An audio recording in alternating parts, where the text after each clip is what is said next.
Here's Coach Roderick. Hey, Coach. Hi, guys. How are you? Good. Enjoying some spring. Yeah, it's a nice day. Everybody's giving me grief for the flip-flops and shorts. Oh, yeah, you guys are all looking very summery, very spring. So what do you feel like the offense accomplished in the live work over the weekend and then today as well? Just really working on our run game. We've been that's priority number one. So the only way to practice that really is to go live and tackle and find out how many yards you made on a run play. Sometimes in practice when you just tag somebody and blow the whistle, you're not really sure if you made 2 yards or 4 yards or 6 yards. So that's the only way I know how to do it. So we've been going live a little bit just to find out where we're at. Along with LJ Martin, who are some of the other running backs that you feel confident can contribute in games when you get to that point in the fall? Well, obviously Falau's a proven player in games. Miles Davis is doing a good job. He's reached the point now where he can run the whole offense. He's not a role player anymore. He's had his moments in his career where he's done good things for us in a limited role, and now he knows how to do everything. He can just go in the game and play. It's good to see him be at that stage.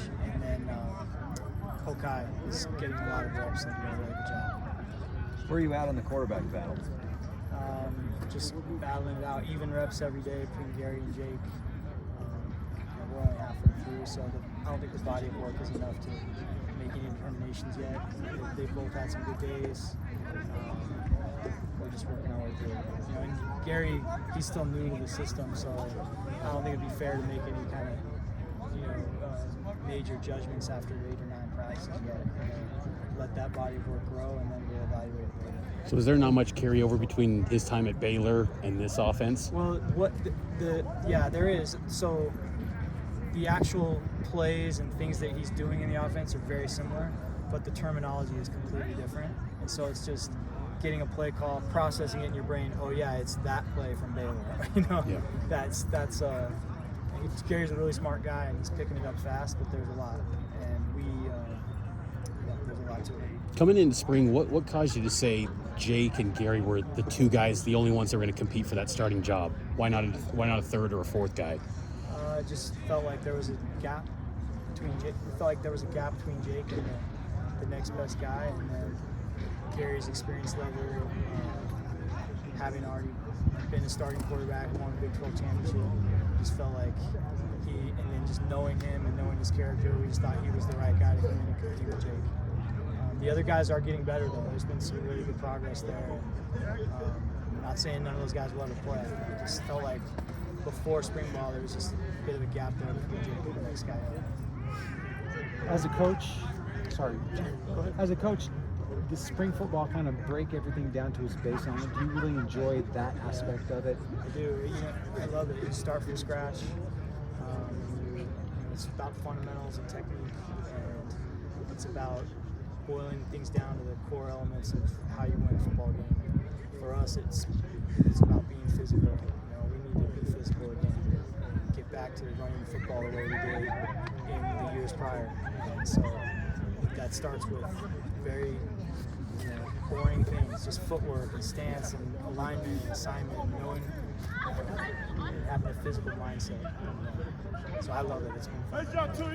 Along those lines, where is the O-line then? Because if you want to run the ball, you need those guys playing great. They're doing a good job. We're making progress there.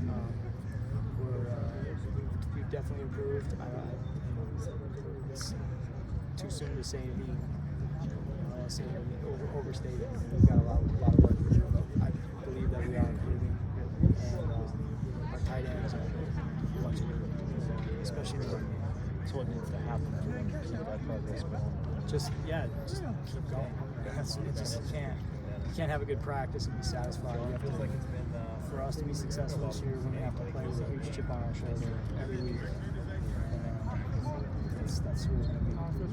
I wanted to ask you kind of a big picture question. A couple weeks ago, you noted that there might be some trends of the portal movement could be causing a lower scoring in college football.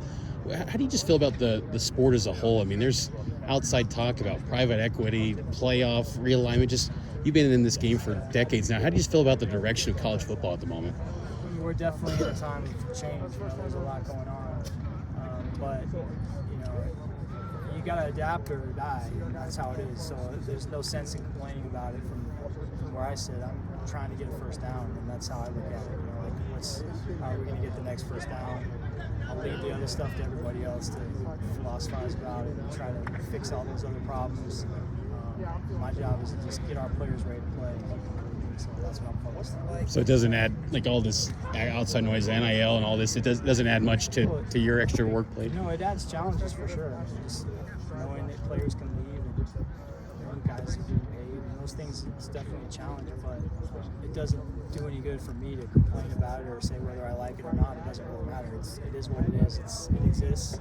All those things, all those changes that are happening are currently part of the game. And so as coaches, we have to adapt to the times and keep working on it. Has the transfer portal schedule changed the way the schedule that you have of install or anything like that in the spring in terms of how much you put on guys as quickly? No, not really yet. I haven't thought of it that way. And you know, I think one of the reasons I'm really confident about our team improving this year is just the continuity. We didn't really lose a lot of guys in the portal. You know, we might lose 1 or 2 after spring. I don't know, but I suspect that most of our guys are having a good time right now with what we're doing. I think they'll stick around. I'm confident. We're heading in a direction right now where our guys feel like we're doing good things. Do you feel Last question. Do you feel like BYU has an advantage as far as continuity goes because it does ask? You know, it's a different play. You know, it's unique in what it. You know, the type of guy that wants to be in BYU. Does that give you some edge, some advantage as far as building that continuity? That's a good question. I think there's probably a few guys on this team that would maybe think twice about leaving because they have other reasons for leaving. But we've certainly had our share of guys leave, and we've had our share of guys come in too. So I think the movement you're going to see in college football is going to continue, and it's up to us to just deal with it and adapt to it. All right, thank you. Thanks, Okay. Aaron.